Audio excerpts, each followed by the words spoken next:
కర్ణాటకలో నేను సువార్త చేయడానికి వెళ్ళినప్పుడు నన్ను అడిగారు, అలాగే మీరు ప్రసాదం ఎందుకు తినరు అని. గుడి దగ్గరికి తీసుకెళ్ళి ఒక పెద్ద ఆయన అన్నాడు, బాబు నిజంగా నువ్వు మమ్మల్ని గౌరవించి ప్రేమించేవాడవైతే ఈ ప్రసాదం తిను అని. అప్పుడు నేను ఒక మాట అడిగాను, సార్ మీకోసం విషం తినమన్నా తింటాను, కానీ నాకో సమాధానం కావాలి.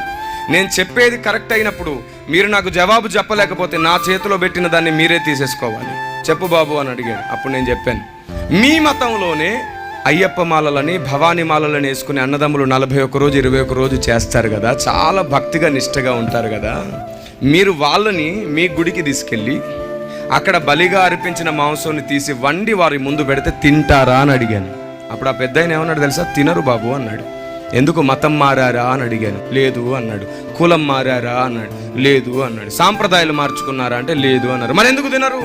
నిష్టలో ఉన్నారు, దీక్షలో ఉన్నారు. ఈ టైంలో వారు తినకూడదు, మేము పెట్టకూడదు. పెడితే పెట్టినందుకు మాకు శాపం, తిన్నందుకు వారి దీక్ష పాడైపోతుంది, మేము పెట్టం అన్నాడు ఆయన. మా పెద్దలు మాకు అలా దీక్షలు పాడవడం నేర్పించలేదన్నాడు. అప్పుడు నేనేమన్నాను తెలుసా, అయితే బాప్తిస్మం ద్వారా మేము జీవితకాలం దీక్షలో ఉన్నాము, దేవునికి స్తోత్రం కలుగునుగాక. బాప్తిస్మం ద్వారా జీవితకాలం మేము నిష్టలో ఉన్నాం. మేము ఆ ఒక్కటే తినలేం. ఒక రూపం ముందు పెట్టింది, ఒక విగ్రహం ముందు పెట్టింది మేము తినలేం. మీ ఇంటికి పిలిచి కారంతో పెట్టిన మేము తింటాం, మీ ఇంటికి పిలిచి మీరు ఉత్తి నీళ్లు పోసిచ్చిన మేము తింటాం, ఎందుకంటే మేము మిమ్మల్ని ప్రేమిస్తున్నాం. మా నిష్టను పాడవు కాకుండా మీరు చూసుకోవాల్సిన బాధ్యత మీది. అప్పుడు వెంటనే ఆయన ఏమన్నాడు తెలుసా, క్షమించండి బాబు, ఇది దీక్ష అని మాకు తెలియదు అని చెప్పి దాదాపు మధ్యాహ్నం 2 అవుతుంది. ఆయనే తన ఇంటికి తీసుకెళ్ళి వేడి వేడి అన్నం పచ్చడితో నాకు పెట్టాడు ఆ రోజు. దేవునికి స్తోత్రం కలుగునుగాక. నా కాలర్ పట్టుకున్నవాడు నా మాటలు అర్థం చేసుకున్నాడు. మీరు చెప్పండి, అయ్యగారు చెప్పినందుకు తినట్లేదని చెబితే వాళ్ళకి అర్థమవుతుందా?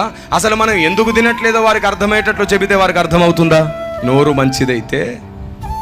మీరు పిలుస్తున్నటువంటి ఇలాంటి క్రిస్మస్ వేడుకలకి కొన్ని సంవత్సరాలుగా రావడం జరుగుతుంది.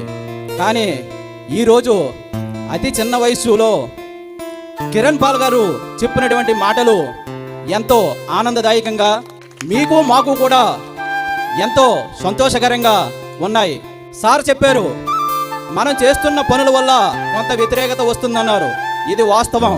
ఎంతో ప్రేమతో మన ఇంటికి నలుగురు వచ్చి పిలుస్తున్నారు, మనము వెళ్ళాలి అనే ఉద్దేశంతో యేసుప్రభు మీద ఉన్న నమ్మకంతో మేము వస్తున్నాం. ఇలాంటి వేడుకలకు రావడం వల్ల మేము కూడా కొంత ఇబ్బంది పడుతూ వస్తున్నాం. ఆ రావడం ఏంటంటే, మా హిందూ మతంలో మా సంఘాలలో మా మిత్రులతో మేము కూడా ఇబ్బందులు పడుతున్నాం. ఎందుకంటే సార్ చెప్పారు, మనం పెట్టే ప్రసాదం వాళ్ళు తిన్నప్పుడు మీరు ఎందుకు వెళ్తున్నారు అని ప్రశ్నిస్తున్నారు. ఆ ప్రశ్నకు సమాధానం అతి చిన్న వయసులో కిరణ్ పాల్ గారు చక్కగా మీకు మాకు ఎవరికి ఇబ్బంది లేకుండా మీరు వేరు కాదు మేము వేరు కాదు అంతా ఒకటే అనే సందేశాన్ని ఇచ్చారు. ఈ సందేశాన్ని మీరు మేము కూడా ప్రజల్లోకి తీసుకెళ్లిన రోజు ఈ వ్యతిరేకత అనేది ఉండదు. ఈ ఐక్య యూత్ వారు కిరణ్ పాల్ గారిని పిలవడం వల్ల ఈ చిక్కుముడి విడి ఈ రోజు నుంచి మీరంతా కూడా మనమంతా కూడా ఒకటే అనే సందేశంతో మనం ముందుకెళ్లాలని ఐక్య యూత్ వారు ఎంతో కష్టపడి 17 సంవత్సరాలుగా నిర్వహించిన దీనికి ఈ రోజు ఎంతో ఆనందదాయకంగా కిరణ్ పాల్ గారు ఇచ్చిన సందేశానికి ధన్యవాదాలు తెలుపుకుంటున్నాను. థ్యాంక్ యూ రెడ్డి గారు, థ్యాంక్ యూ సో మచ్.